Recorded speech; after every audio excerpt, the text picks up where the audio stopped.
어, 오늘 미가서의 내용을 보도록 하겠습니다. 함께 읽었던 부분은 미가서 7장 12절부터 20절까지입니다. 복음 가진 1세대, 먼저 복음을 받은 1세대, 부모 세대들이 붙잡고 또 전달해야 될 미가서의 말씀이 어떤 것인지를 오늘 함께 나누겠습니다. 이제 구약 성경이 몇 권 남지 않았죠. 저희가 창세기부터 쭉 한 주 한 주 말씀을 이렇게 정리하면서 기도 제목을 붙잡았는데 오늘은 미가서입니다. 이 미가는 북이스라엘, 남과 북이 갈라졌잖아요. 이스라엘 나라가. 북쪽은 이스라엘, 수도는 사마리아고요. 남쪽은 유다 왕국, 유다의 수도는 예루살렘이죠. 미가는 북이스라엘이 멸망받기 바로 전에 활동했던 선지자입니다. 그래서 우리가 좀 미가서를 생각할 때 좀 이 시대를 볼 수 있는 그런 생각을 하면서 7장밖에 되지 않아요. 좀 읽어보면서 하나님의 음성을 좀 들으시면 좋겠습니다. 우리는 전쟁이 일어나지 않도록 기도해야 돼요. 그죠? 특히 오늘 미가서 전체를 통해서 주시는 원약은 뭐냐면 하나님은 복음 가진 저와 여러분들을 통해서 이 시대에 또 우리의 현장에 우리의 가문에 재앙을 막으실 줄로 믿습니다. 그 이유가 있어요. 한 세 가지로 좀 서론을 생각해 본다면 여러 가지 지금 역사로 보면 세 가지 국가의 형태들이 있는데 애국도 하지 않으면서 민족주의를 부르짖는 사람들이 있습니다.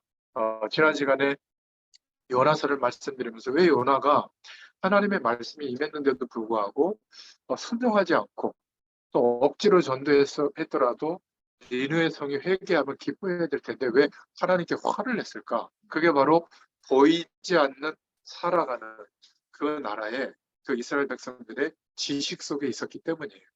그게 뭐라고 했죠? 민족주의. 우리 민족을 위한 하나님이에요. 다른 민족의 하나님은 아닌 거예요. 선민 사상인 거죠. 그러니까 다른 민족과 다른 나라는 멸망당해야 되는데 왜 구원을 시키려고 하지? 이해가 안 된 겁니다. 우리도 그런 질문을 많이 하지 않습니까? 저 불신자들은 왜 이렇게 잘 살지?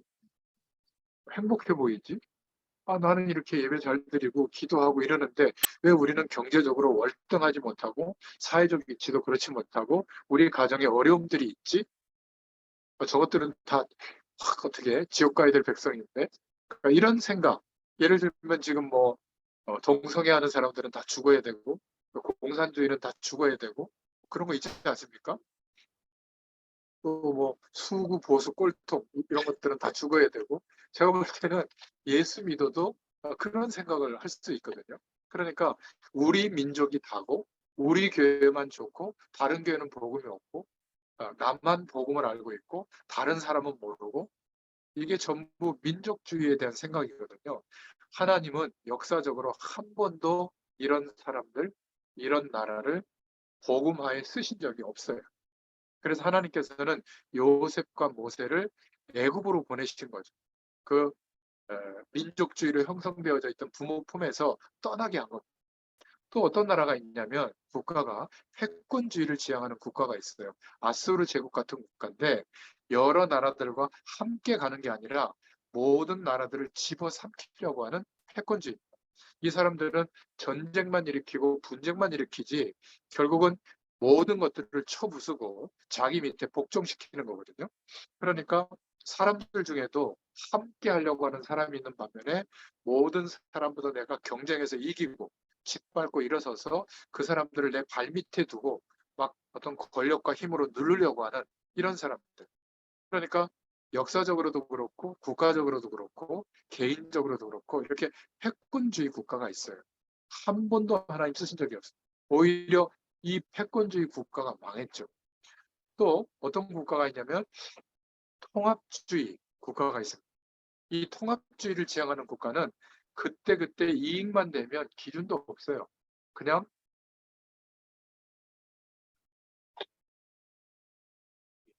고맙습니다. 지금 여기는 물레동에 있는 카페 오가닉에서 현장에서 천왕동에서 매일 말씀을 전하다가 이 카페 현장에서 지금 말씀을 나누고 있습니다. 커피를 갖다 주셔서 끝나고 마시겠습니다. 아무튼 통합주의를 지향하는 국가는 자기에게 이익이 되면 뭐 신경 쓰지 않아요. 그냥 무슨 짓이든 합니다. 이게 더 위험하죠. 어떤 면에서는. 그러니까 하나님은 이런 세 가지 방향의 국가와 민족들, 개인들을 한 번도 복음화에 쓰신 적이 없어요. 오히려 이런 국가들 때문에 어려움을 당하거나 또 포로로 끌려가거나 전쟁에 휘말렸을 때 거기에 하나님이 남겨놓으신 자들, 하나님의 약속이 이루어지도록 시대마다 하나님의 때가 되면, 그 시간이 되면 하나님의 사람으로 일어나서 복음을 회복하고 오실 메시아의 축복을 모든 민족에게 전달하는 하나님의 사명을 가진,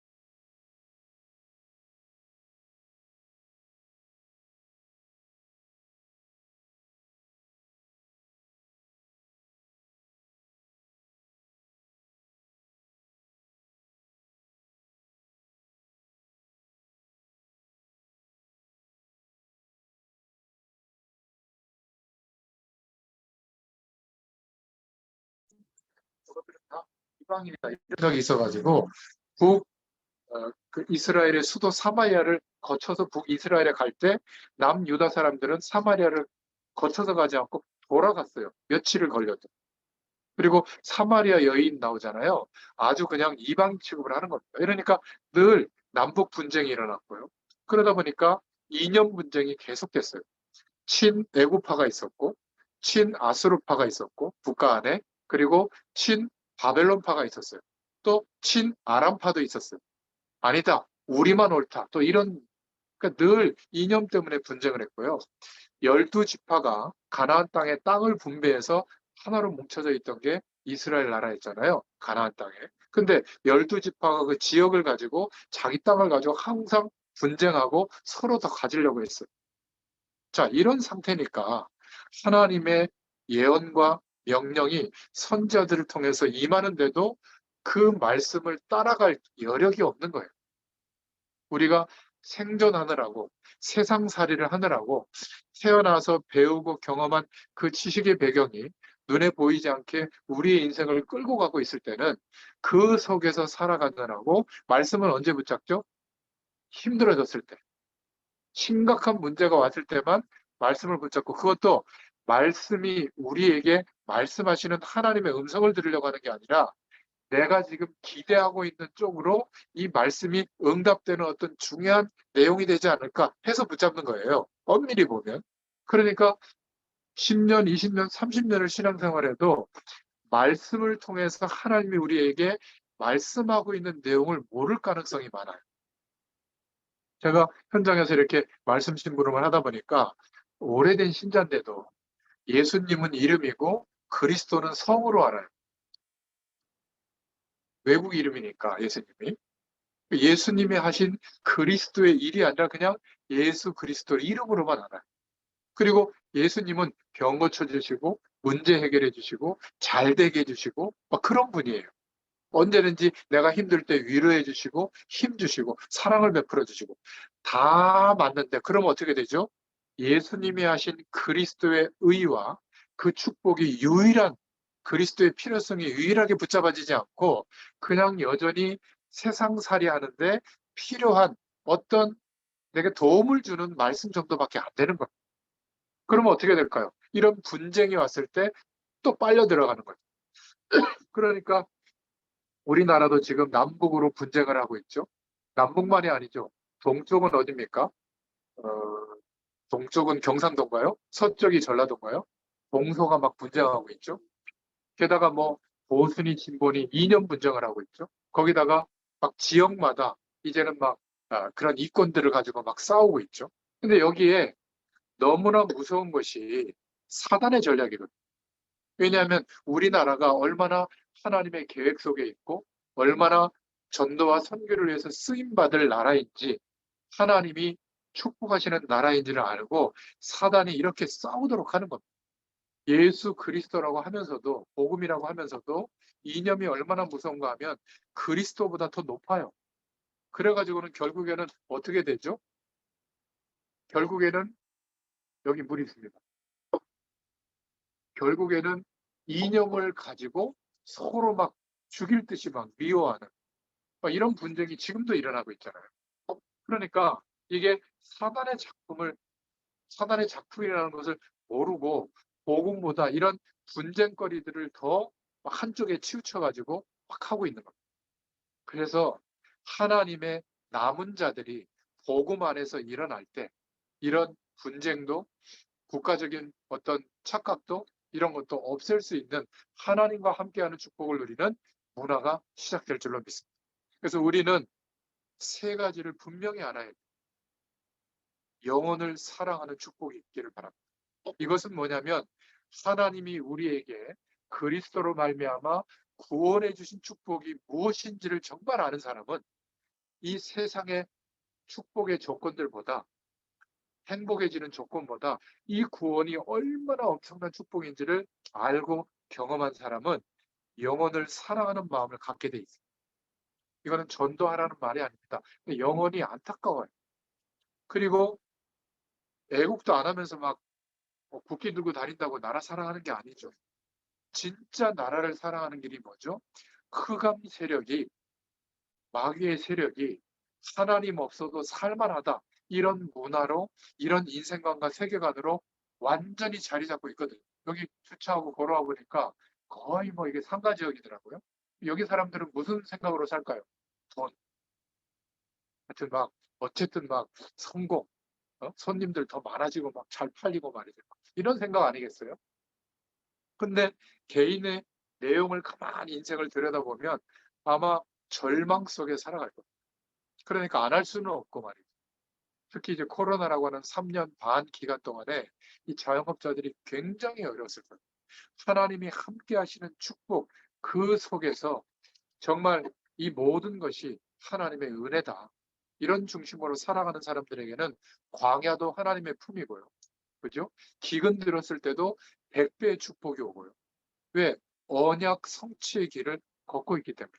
하나님의 말씀이 성취되는 길에 문제와 어려움은 항상 있었지만 결국 하나님은 약속을 붙잡고 복음에 대한 사실을 붙잡고 내가 왜 존재하는지 이유를 알고 기도하는 남은 자의 사명을 감당하는 자들에게 반드시 시대를 치유하는 응답을 주셨어요. 조금 우리가 전략해서 어려운 사람을 돕고 조금 전략해서 전도와 선교하는데 조금 헌신한다. 이것도 중요하지만 우리의 인생이 어떤 방향 속에 있어야 되는가? 이게 더 중요한 겁니다. 진짜 나라를 사랑하는 길은 전도를 이해하는 거예요. 진짜 전도가 뭘까요? 전도지 주거나 예수님 전하고 영접시켜서 교회에다 데려다 놓는 거 그것도 전도지만 진짜 전도는 우리가 살아가면서 형성되어져 있는 보이지 않는 지식, 그거를 뚫고 내 심령 안에 말씀이 담길 때까지 예수 그리스도가 전부라고 하는 이 은혜가 담길 때까지 시간과 장소를 정해두고 계속 말씀을 공급해줘야 돼요. 그걸 보고 말씀운동이라고 하는데 초대교회만 있었고 그 다음 역사, 교회사 속에 다 없어져 버린 초대교회 120명의 한 100명 정도의 성도들의 집집마다 이런 말씀운동이 계속 있었어요. 매주. 그러니까 교회는 100명인데 3,000군데에서 말씀운동이 일어났다. 온 나라에. 그러니까 유대인들이 볼 때 연병처럼 번진다고 말할 정도였어요. 그러니까 평신도들이 자기의 일터나 자기의 현장에서 집에서 내가 기도하는 현장의 사람들을 품고 기도하다가 하나님이 그들의 마음을 열어주면 복음을 전해주고 복음 전해준다고 이 사람들이 바뀝니까?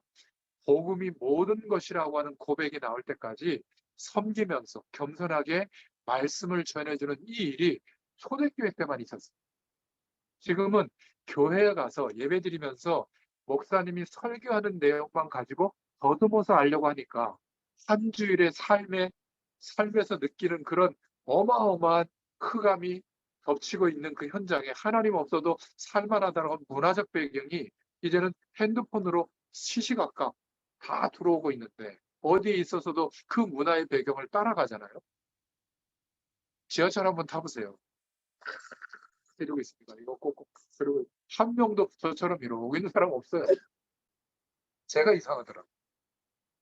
아니 뭔가 이렇게 내가 운전 안 할 때는 좀 편하게 생각도 하고 사람들도 보고 이러고 싶은데 다 이러고 있으니까 내가 좀 멋쩍더라고요. 왜 이러고 있죠? 그러니까 무선으로 24시간 무언가 우리에게 메시지가 계속 밀려오고 그거를 생각하고 느끼고 있는 거예요. 자, 예수 믿더라도 하나님 바라볼 틈이 있겠어요? 요즘 뭐 스레드인가 뭐 3일 만에 1억 명 그 뭐 메타에서 그 페이스북 말고 또 뭐지? 인스타그램 그 유저들이 막 옮겨가지고 3일 만에 막 1억 명이 증가한 그게 유행이라는데 저는 트렌드를 이렇게 기사를 보고 한번 보고 싶거든요. 뭐 거기 또 이제 가고 페이스북하고 뭐 인스타그램하고 유튜브하고 또 내 SNS 개인 계정하고 이것만 답글 달아도 하루가 바쁘지 않아요? 그러니까 지금 시대가 이 구약의 시대보다 훨씬 더 문화적으로 하나님 바라보기가 어려운 시대. 내가 어떤 배경 속에 있는지를 모를 정도로 너무나 속도가 빨라요. 벌써 7월 달이잖아. 중순이잖아. 올 한 해 시작하면서 하나님 앞에 기도했던 내용 기억하십니까? 후반기에 그 약속을 붙잡고 더 기도할 수 있기를 축원드립니다. 그래서 세계 사랑은 뭐냐면 나만, 우리 교회만, 우리 가족만이 아니라 모든 민족에게 복음이 증거되어져야 하나님께서 끝이 온다고 말씀하셨는데 그렇다면 하나님의 모든 방향과 역사는 어디에 나타나죠? 하나님이 원하시는 방향에 우리가 있어야 되는 거예요. 그것 때문에 오늘 일을 하고 그것 때문에 문제가 왔을 때도 견디고 그것 때문에 예배하고 그것 때문에 자녀도 키우고 그것 때문에 시기도 하고 그러니까 막 성경 보고 막 기도만 하라 그 말이 아니라 내 삶의 근거가 그 위에 있어야 될 줄로 믿습니다. 여러분 북한이 망해야 됩니까? 큰일 나요. 이 북한은 지금 재래식 무기를 포함해서 핵무기까지 있잖아요. 장사정포라고 지금 여기에서 1시간 반, 2시간 가면 평양, 개성이잖아요. 저 거리는 잘 모르겠는데 그러니까 긴 포가 우리나라 대전권까지 다 이렇게 좌표가 딱 되어서 이렇게 포신이 겨냥돼 있거든요. 망할 것 같으면 에이 포탄이라도 누르고 망하자 이러면 어마어마한 일이 벌어집니다. 북한은 완전히 망해야 되는 게 아니라 그래도 건강한 나라로 회복이 돼서 남북이 같이 회복이 돼서 조용하게 편안하게 통일이 돼야 그래야 문제가 없는 거죠. 힘에 의해서 어느 한쪽에 복속된다? 가만히 있겠어요? 죄송합니다. 미친놈들이 가만히 있겠습니까? 완전히 사단에게 사로잡혀 있는데 그렇잖아요. 그러니까 진짜 세계를 사랑한다는 것은 선교의 방향이 없으면 세계가 안 들어와요. 지금 동시대에 우리는 뭐 건강을 생각하고 더 나은 삶의 질을 생각하지만 먹을 게 없어서 죽는 어린애들이 너무너무 많고요. 국가적으로 독재 정권이나 군사 정권이나 민족, 종교 간의 전쟁이 벌어져서 지금도 수백만 명이 죽어 나자빠지고 있습니다. 지금도 이 기독교가 금지되어져 있는 나라에서는 뭐 1분에 몇 명씩 계속 순교당하고 있다고 하잖아요. 그렇다면 우리가 선교하자 이 말이 아니라 전도와 선교의 방향을 두고 살아가는 게 바로 세계를 사랑하는 그러한 중심인 줄로 믿습니다. 복음을 모르는 사람들은 절대 가질 수 없는 인생관이죠. 그래서 오늘 이러한 관점으로 미가서를 볼 수 있기를 바랍니다. 본론으로 들어가자면 미가서 1장 1절부터 4절에 이 미가서는 어떤 내용일까? 그러려면 호세아 선지자, 북이스라엘에 남유다에는 이사야 선지자가 활동했었고요. 그리고 히스기야 왕 때 같이 활동했던 선지자가 미가 선지자입니다. 그래서 앞에 세 명의 인물을 좀 다시 한번 살펴보자면 호세아라는 선지자가 결혼을 했는데 하나님이 지금으로 말하면 창녀하고 결혼을 시키는 겁니다. 왜 그럴까요? 성경의 말씀들에 등장하는 많은 사건들은 전부 이유들이 있어요. 부인이 고멜인데 이 부인이 바람을 피워서 아이를 한 명만 낳은 게 아니라 두 명, 막 이렇게 낳았거든요. 그런데 호세아가 지금으로 말하면 목사예요, 목사, 목회자. 근데 그 부인을 쫓아내야 될 텐데 안 쫓아냈어요. 뭘 말하고 있는 거죠? 이스라엘 민족이 우상에 빠져서 하나님이 말씀하시고 인도하시고 역사하는데도 결국 강대국의 우상의 배경을 그대로 받아들이고 이 창녀처럼 살아가고 있다. 그 말이거든. 하나님은 호세아가 고멜을 버리지 않고 사랑한 것처럼 끝까지 우리를 사랑하신다. 그래서 빨리 회개하고 돌아오라는 메시지를 호세아서를 통해서 말씀하고 있잖아요. 멸망받지 않고 돌아오라는 것. 그게 호세아서죠. 저와 여러분에게 예수 그리스도 안에서 살아가는데 우리에게 오고 있고 과거에 왔고 앞으로도 올 일은 이런 하나님의 시대적인 메시지가 있는 거예요.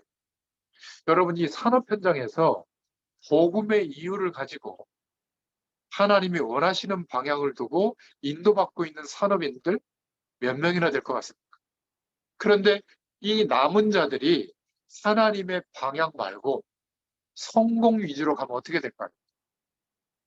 하나님 얼마나 안타깝겠습니까? 그래서 급하게 돌려 세우시기 위해서 하시는 일들이 있는 거예요. 그때 그런 일을 경험하게 되면 우리가 어떻게 생각합니까?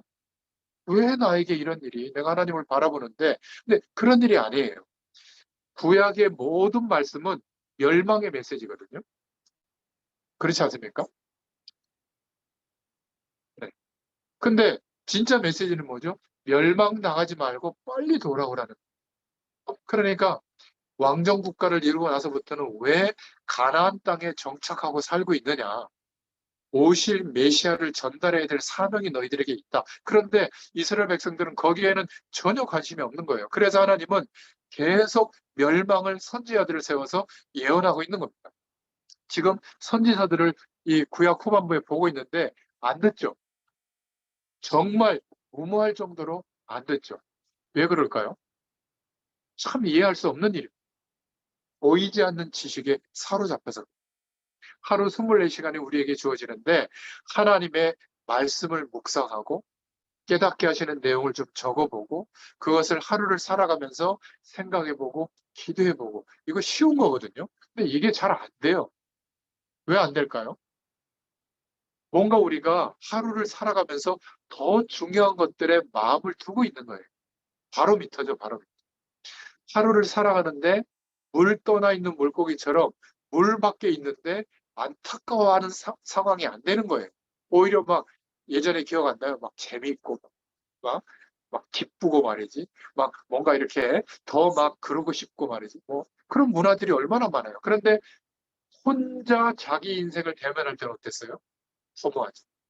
더 괴롭고 그거를 잊기 위해서 더 빨리 그런 문화로 또 막 달려가는 거죠. 지금 이게 문화입니다.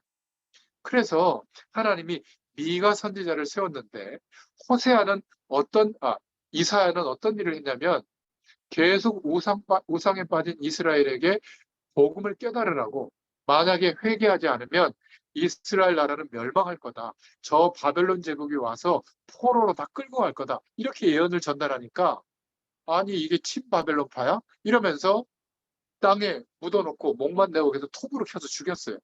성경에 나옵니다. 문하세 왕이 죽였거든요. 그런데 하나님의 역사가 멈춰졌습니까? 이사야가 전달했던 말씀은 지금도 성취되고 있죠. 아무리 나무가 다 잘려도 그 마지막에 그루터기는 남아있는 것 같이. 이스라엘 백성들이 결국 멸망당하지만 포로로 끌려가지만 그 그루터기에서 새순이 나고 나무가 자라고 그리고 숲이 이루어지는 것처럼 회복될 것이다. 망하지 않을 것이다. 그래서 남은 자의 사상을 이사야가 말씀했죠. 그래서 그 남은 자를 하나님이 일으키실 것이다. 그 모든 내용을 합쳐서 렘넌트라는 영어 단어로 설명을 하고 있잖아요. 이사야가 이 내용을 예언을 하고 전달한 겁니다. 그리고 가장 중요한 처녀가 잉태하여 아들을 낳을 것이다. 오실 메시아의 약속을 전달했고요. 그 이름이 임마누엘이다. 그러니까 너희들은 일어나서 빛을 발하라. 그리고 만민을 위해 깃발을 들어라. 이런 말씀을 이사야가 남겼죠. 그래서 히스기야 왕은 결국 왕들 중에 남유다 왕들 중에 몇 명 안 되는 복음을 회복한 왕이었어요. 그래서 아수르 군대와 기도로 싸워서 이긴 그 왕이었죠. 이 왕에게 영향을 줬던 인물 중에 하나가 미가 선지자입니다. 미가에 대한 정보는요, 갓집하고 대부분 선지자의 이름을 1장 1절에 얘기할 때 각 선지서들을 보면 누구의 자식이라는 얘기가 나와요. 그 아버지도 선지자거든요, 대부분. 근데 이 미가는 아버지에 대한 얘기가 안 나와요. 모레셋이라는 작은 마을 출신이라고 나오는 겁니다. 한마디로 말하면 이름이 알려지지 않는 빈민 동네, 그러니까 빈민가 출신이라고 보면 됩니다. 그런데 이 좀 연약하고 정말 어려운 삶을 살았지만 그 시대에 아무도 하나님의 약속을 기대하지 않고 있는데 이 사람은 하나님을 바라봤던 거예요. 그래서 모자라고 부족한 게 문제가 아니라 하나님의 말씀이 이 미가에게 임한 겁니다. 여러분, 정말 영혼을 사랑하는 사람, 우리가 살아가고 있는 이 세상이 흑암의 문화에 완전히 에워싸여 있다는 것을 볼 수 있는 사람, 그리고 연약한 자들을 품고 그들을 위해서 기도해 줄 수 있는 사람, 이런 사람에게는 그 사람이 대단하든 하지 않든 우리의 현장을 살릴 수 있도록 하나님의 말씀이 임하는 줄로 믿습니다. 저와 여러분에게 이렇게 하나님의 말씀이 임하게 하신 거예요. 아마 여러분 인생을 통틀어서 매주 계속 현장에서 이렇게 복음의 말씀을 들을 기회가 있었을까요? 없었을 겁니다. 예전에 그 경주장 옆에 그 아파트에 사실 때 제가 매주 가서 말씀드렸는데 가끔 와서 식사를 할 때 있었지만 약간 표정은 별로 그렇게 좋은 편은 아니었어요. 제가 기억합니다. 근데 하나님이 인생의 시간을 많이 지나게 해서 다시 말씀 앞에 저희들을 부르셨는데 지금은 얼마나 하나님이 은혜를 주시고 사모하게 하십니까? 그죠? 회선 좀 해보세요. 참 제가 보면 놀라워요. 이거는 사람이 할 수 있는 일이 아니에요. 그 대표적인 인물이 저예요. 제가 이렇게 말씀 전하고 다닐 인생이 아니에요. 목사님들은 대부분 목회를 꿈꾸고 이 장사하는 분들은 내 영업장을 꿈꾸잖아요. 그죠? 그렇듯이 목회를 좀 크게 해서 그 힘과 배경으로 전도하고 선교하려고 생각하지 저같이 이상하게 하나님이 저에게는 현장에 가서 이 말씀이 잠재의식과 무의식 속에까지 뿌리낼 때까지 전달해줘라. 표정에서 싫은 표정만 안 하면 새벽이든 밤이든 가라. 너의 모든 인생은 내가 책임질 것이니 가라. 목회보다도 이걸 더 중요한 사명으로 주셔서 순종하고 가고 있거든요.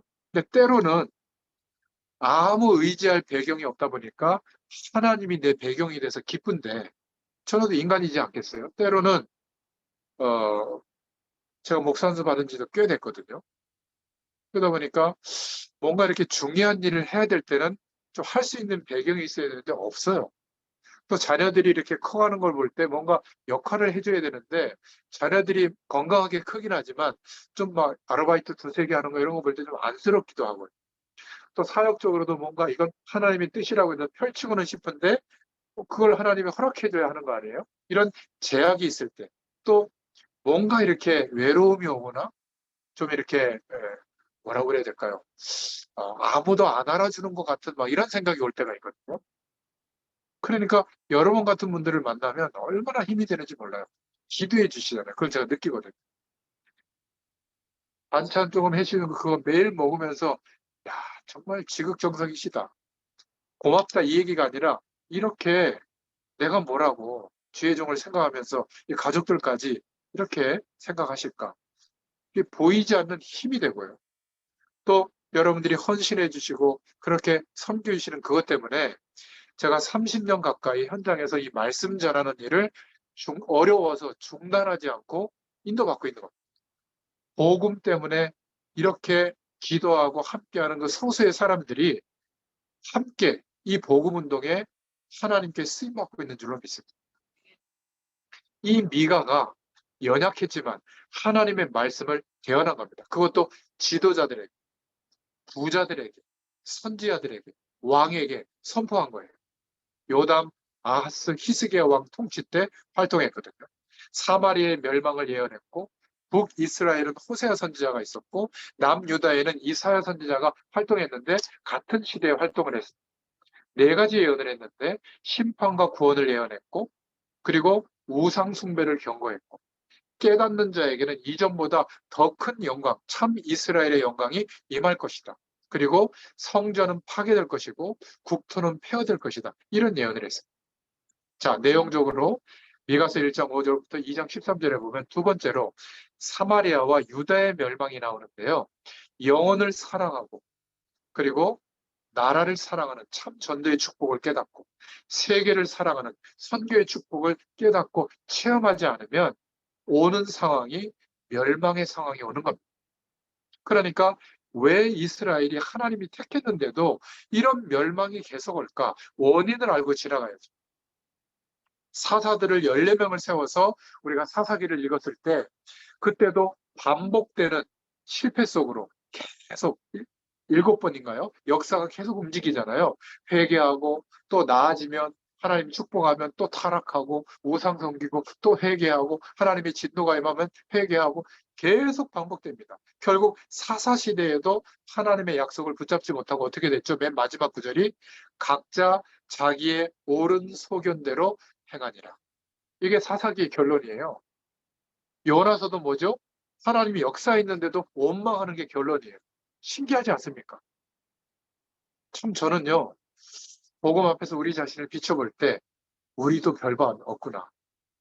하나님이 이렇게 지금 시대를 움직일 만한 복음의 약속을 말씀하고 있는데 우리는 무엇 때문에 괴로워하고 무엇 때문에 힘들어하고 무엇 때문에 노력하는지 보면 참 반성될 때가 많아요. 그래서 블레셋이 계속 쳐들어오게 됐고 이때 하나님이 세우신 인물이 사무엘 선지자와 다윗 임금이죠. 첫 번째 사울왕은 이 영적인 어려움을 해결하지 못한 겁니다. 결국 다윗이 블레셋과 싸워서 이겼을 뿐만이 아니라 언약궤를 중심으로 하나님 앞에 예배할 성전 지을 준비를 하고 솔로몬 때 성전을 짓게 되죠. 여러분, 하나님과 약속을 붙잡고 내가 이 시대에 남은 자의 사명이 있다는 것을 생각하고 기도하고 예배하고 사는 사람 때문에 하나님은 우리의 현장에 흑암의 문화를 완전히 물러가도록 역사해 주실 줄로 믿습니다. 그래서 하나님이 다윗을 축복하고 솔로몬을 축복하신 거거든요. 모든 왕을 합친 것보다 솔로몬이 받은 축복과 영광이 더 크다고 말할 정도잖아요. 근데 문제는 여기에서 시작된 거예요. 이 솔로몬이 왕권에 취한 겁니다. 하나님의 축복에 취한 거예요. 그래서 정략 결혼한 1000명의 후궁들이 한 번씩 매일 만나도 3년 차에 자기가 돌아오니까 너무 무료하단 말이에요. 그러니까 우리가 나라에서 섬겼던 신을 모시고 왔으니 이 신을 섬길 수 있도록 산당을 좀 허락해줘라. 아예 감옥에 넣든가 해야 되는데 이렇게 생각한 거예요. 까짓 거 뭐 해라. 문제가 되면 내가 없애버리면 되지. 이렇게 생각한 거예요. 이것 때문에 하나님이 그 전까지는 다윗 왕조를 중심으로 12지파가 하나 돼 있었거든요. 근데 국가가 나눠질 정도로 12지파가 막 다투고 분열이 일어난 거예요. 각자가 옳다고 주장하게 된 거죠. 하나님이 그렇게 분열돼 버리게 한 겁니다. 그리고는 남과 북이 갈라지고 나서 어떻게 됐죠? 북쪽에는 여로보암이라는 왕이 북이스라엘의 왕이 되고 남쪽에는 솔로몬 이후에 아들 르호보암이 남유다의 왕이 돼서 계속 분쟁이 일어났던 겁니다. 결국은 북쪽은 아수르에게 멸망당하고 남쪽은 바벨론에게 멸망당해서 포로로 끌려간 겁니다. 결론은 뭐죠? 계속 하나님의 약속을 놓친 겁니다. 왜 가나안 땅에 정착해서 사는지 삶의 이유가 완전히 놓쳐진 거예요. 그래서 미가서도 그 얘기를 하는 겁니다. 성전에서 여호와의 심판이 선포되고 있고요. 1장 2절에 1장 5절 7절에 사마리아와 유다가 지은 죄가 심각하다. 산당을 만들고 돌에 우상을 새기고 목상을 만들어 섬긴 것 이걸 말하고 있고요. 1장 8절에는 하나님의 백성이 고통당할 모습을 보면서 미가가 애통하면서 예언하는 장면이 나옵니다. 12절에는 가장 심각하게 재앙이 예루살렘의 성문에 임할 것을 말하고 있고요. 또 2장 2절에 보면 하나님의 백성이 심판받는 날에 이 이스라엘 백성들이 가장 좋아한 게 뭐냐면 밭을 사고 집을 늘리고 다른 사람의 집을 차지하고 사람을 차지하고 산업을 강탈하는데 기뻐하고 좋아했다. 이런 거를 말하고 있습니다. 그래서 찬송 대신 슬픈 노래, 애가를 지어 불렀다. 2장 4절에. 그러니까 가장 백성들이 큰 피해를 입게 된다. 2장 9절에 말씀하고 있습니다. 세 번째로 우리가 붙잡을 기도 제목은 우리가 살고 있는 모든 현장에서 하나님이 함께 하시는 이 축복을 누릴 수 있는 유일한 길, 내가 바로 남은 자로 하나님이 그리스도 안에 부르셨구나. 그렇다면 가장 중요한 것은 뭐죠? 살아계신 하나님이 성령으로 함께 하시는 이 축복이 경험돼야 돼. 매일. 그것을 위해서 우리에게 모든 하루를 허락하시는 겁니다. 그렇다면 성령 충만을 구하기만 하면 됩니다. 믿고 하나님이 역사해 주세요. 그런데 하나님이 미가를 통해서 다른 선제를 통해서 계속 멸망을 얘기하지만 사실은 뭘 얘기하는 거죠? 구원의 메시지를 던지고 있는 겁니다. 하나님은 구원하시려고 하니까 빨리 회개 안 하는 겁니다. 그래서 하나님이 이스라엘 백성을 선택했지만 7가지 큰 재앙을 허락해서라도 돌이키게 하는 거죠. 애굽을 통해서 재앙이 임하게 하는 거죠. 처음에 고센 땅에 정착해서 국가를 이룰 때는 기름진 땅, 하나님이 축복하는 땅에 정착했어요. 근데 애굽의 거대한 배경에 도취되어져서 자신들이 왜 지금 애굽에 왔고 선교 사상 때문에 온 건데 하나님이 그렇게 하는 그걸 다 잊어버리게 된 거죠. 잘 먹고 잘 사는데 급급하다 보니까 노예가 된 겁니다. 너무나 안타깝죠. 세계관이 바뀐 거예요. 그러니까 완전히 노예 생활을 하게 된 거잖아요. 그래서 출애굽을 시켰는데 그리고 국가를 이루게 했는데 여전히 또 놓치는 겁니다. 그래서 하나님은 북쪽에 있던 블레셋을 일으켜가지고 밤낮 없이 쳐들어오게 하는 겁니다. 그래도 못 깨달아요. 그래서 역사적으로 세 번째로 큰 어려움을 아람 제국이 또 쳐들어와서 또 공격하게 되죠. 막 나라가 위태위태할 정도로. 그래도 못 깨닫습니다. 그래서 결국은 아수르의 공격을 받아서 북이스라엘이 망하게 되고 나중에는 그래도 못 깨달으니까 남쪽 유다는 바벨론의 침공으로 망하게 되죠. 다시 선지자들을 통해서 복음 가진 남은 자들 소수를 통해서 하나님이 역사의 시간을 움직여서 회복시켜요. 가나안으로 돌아옵니다. 성전이 재건이 되고 성벽이 재건이 돼서 국가가 형성되는데 또 약속을 놓쳐요. 또 자신들이 살아야 될 이유를 놓쳐요. 그러니까 어떻게 됩니까? 결국 나라 전체가 로마의 또 속국이 됩니다. 예수님이 오셔서 내가 너희들이 기다리던 그리스도다, 메시아다 얘기해도 안 믿어요. 왜? 자기들이 기다렸던 메시아는 누구죠? 모든 민족을 멸하고 자기 민족을 어마어마하게 세울 정치적 메시아를 기다렸는데 자기들이 죽일 수 있는 존재가 무슨 메시아냐? 예수님의 죽으심과 부활이 뭔지를 전혀 몰랐던 겁니다. 그러니까 어떻게 되죠?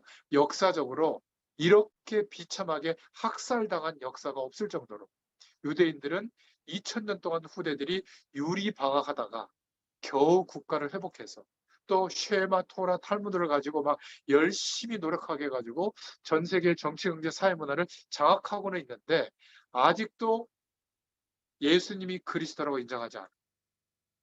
그러면 어떻게 될까요? 여전히 적 그리스도의 역할을 하게 되는 거죠. 우리가 복음이 뭔가를 복음 가진 사람도 모를 수가 있습니다. 알고 있다고 생각하는데 모를 수가 있어요. 너무나 공기 좋은 곳에 살고 있고 좋은 물을 마시고 살고 있는데 그게 얼마나 좋은지를 모를 수가 있다는 거예요. 근데 어떤 사람은 알죠? 썩은 물만 있는 동네. 저 아프리카 같은 공기가 너무 안 좋은 저 북경 같은데 이런 데는 좋은 공기, 좋은 물의 필요성을 알잖아요. 우리는 너무 하나님의 은혜 속에 살다 보니까 이게 얼마나 큰 축복인지 모르고 그냥 지나가는 경우가 너무 많아요. 획기적인 막 육신적인 축복이어야만 감사할 게 아니라 하나님의 은혜 아니에요. 지금까지 살아온 게. 정말 은혜입니다. 모든 것이. 이렇게 미련하고 모자란 우리가 어떻게 이런 하나님의 말씀을 깨닫게 되도록 역사해 주셨을까?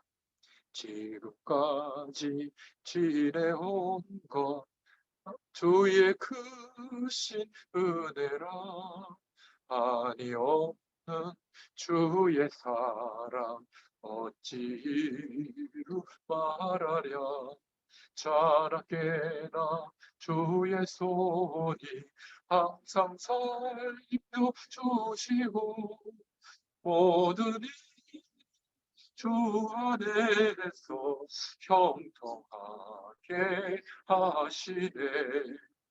이런 믿음의 고백이 우리에게 있게 될 줄로 믿습니다. 이 사람에게 하나님의 말씀이 임하는 거예요. 그래서 미가는 임박한 심판에 대해서 말을 하고 있습니다. 그 이유가 미가서 3장 1절부터 12절에 주의 종들이 언약을 놓쳤기 때문이다. 통치자들이 불의한 방법으로 통치했기 때문이다. 그리고 4장 1절부터 13절에 여호와께서 이루실 평화를 예언했죠. 여호와께서 여호와의 산에서 하실 일이 있다. 여호와의 산이 뭐냐면 시온의 성전이 있는 곳을 말해요. 포로에서 회복되는 것을 말하고 있고요. 그리고 가장 중요한 미가서 5장 1절부터 15절에 미래의 이스라엘 백성들을 구원할 통치자를 언급했죠. 미가서 5장 1절부터 2절에 베들레헴에서 나올 것이다. 예수님에 대해서 미래의 통치자가 이스라엘 자손에게로 돌아올 것이다. 그리고 그는 평강을 주는 사람이라고 예언했습니다. 오실 메시아의 축복을 미가가 예언한 거죠. 그래서 네 번째로 하나님의 남은 자로서 우리가 살아가야 될 이유가 분명하다면 미리 하나님이 주시는 축복을 가지고 하나님이 주시는 성공이 오게 될 줄로 믿습니다. 증인될 수 있는 겁니다. 그래서 우리는 오직 주님을 바라보는 중심으로 살아가기를 축원드립니다. 미가가 말한 내용이에요. 안 그러면 속으니까.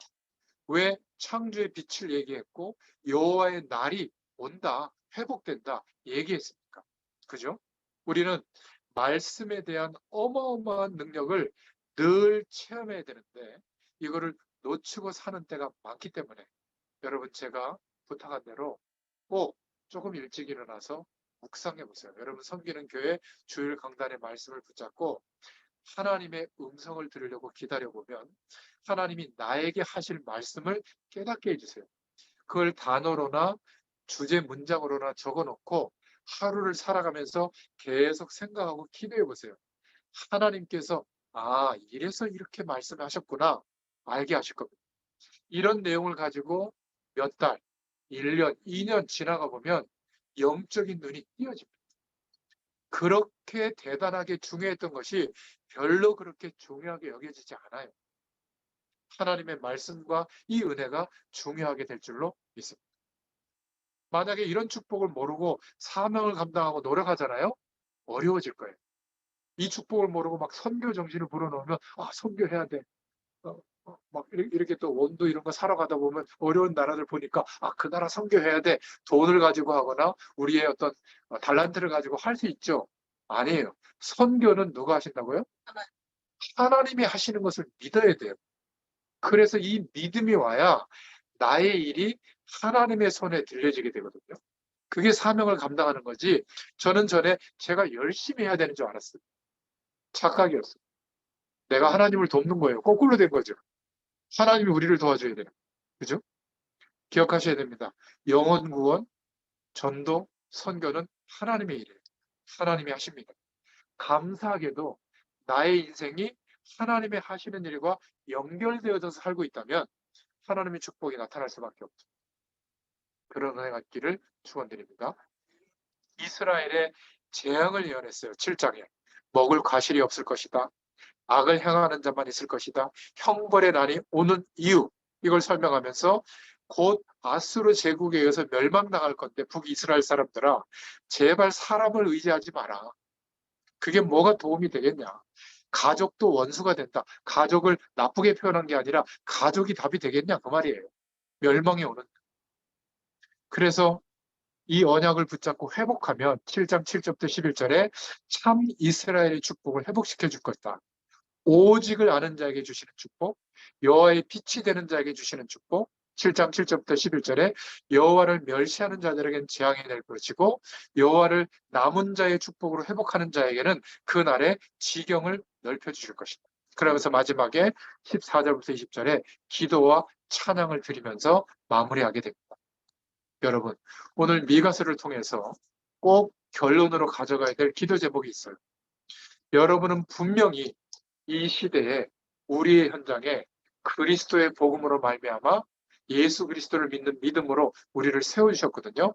하나님이 남겨놓으신 사람이 틀림없어요. 여러분 한 사람은 여러분 스스로 볼 때 미가처럼 부족할지라도 하나님의 말씀이 임한 사람들이, 하나님이 특별히 세워주신 사람들이 틀림없습니다. 그래서 중요한 것은 이제 몇 가지 준비를 좀 하셔야 돼요. 어렵지 않습니다. 복음의 능력이 무엇인지를 준비하셔야 돼요. 구원 못 받은 사람들은 복음을 모르는 게 문제고, 복음을 가진 사람들은 뭐가 문제냐면 이 복음이 얼마나 능력이 되는지. 대부분 안 믿어요. 나를 통해서 하나님이 세계 복음을 할 만한 내용을 주셨다고 안 믿어요. 왜? 돈이 그만큼 없고 나이가 얼마고 성경 지식도 별로고 이렇게 생각하거든요. 예수 그리스도께서 성령으로 우리와 함께 하시면 된 거예요. 이게 얼마나 나에게 능력이냐가 이게 문제거든요. 그 능력은 어떻게 체험하죠? 믿으면 돼요. 하나님의 능력은 제한이 되지 않아요. 그래서 안 계신 것이 없고 못하실 것이 없다. 무소부지하시고 무소불능하시다. 이렇게 얘기하잖아요. 단어는 그렇게 쓰는데 우리가 실제로는 안 믿어요. 그럼 어떻게 될까요? 내가 알고 있던 보이지 않는 지식에 제한되는 하나님입니다. 아닙니다. 저를 보세요. 여러분 각자를 통해서 하나님은 세계 복음할 만한 능력을 주셨어요. 예수 그리스도를 주셨어요. 성령으로 지금도 함께 하시고 역사하고 있어요. 이걸 믿으시길 바랍니다. 그래서 대단한 헌신을 요구하는 게 아니에요.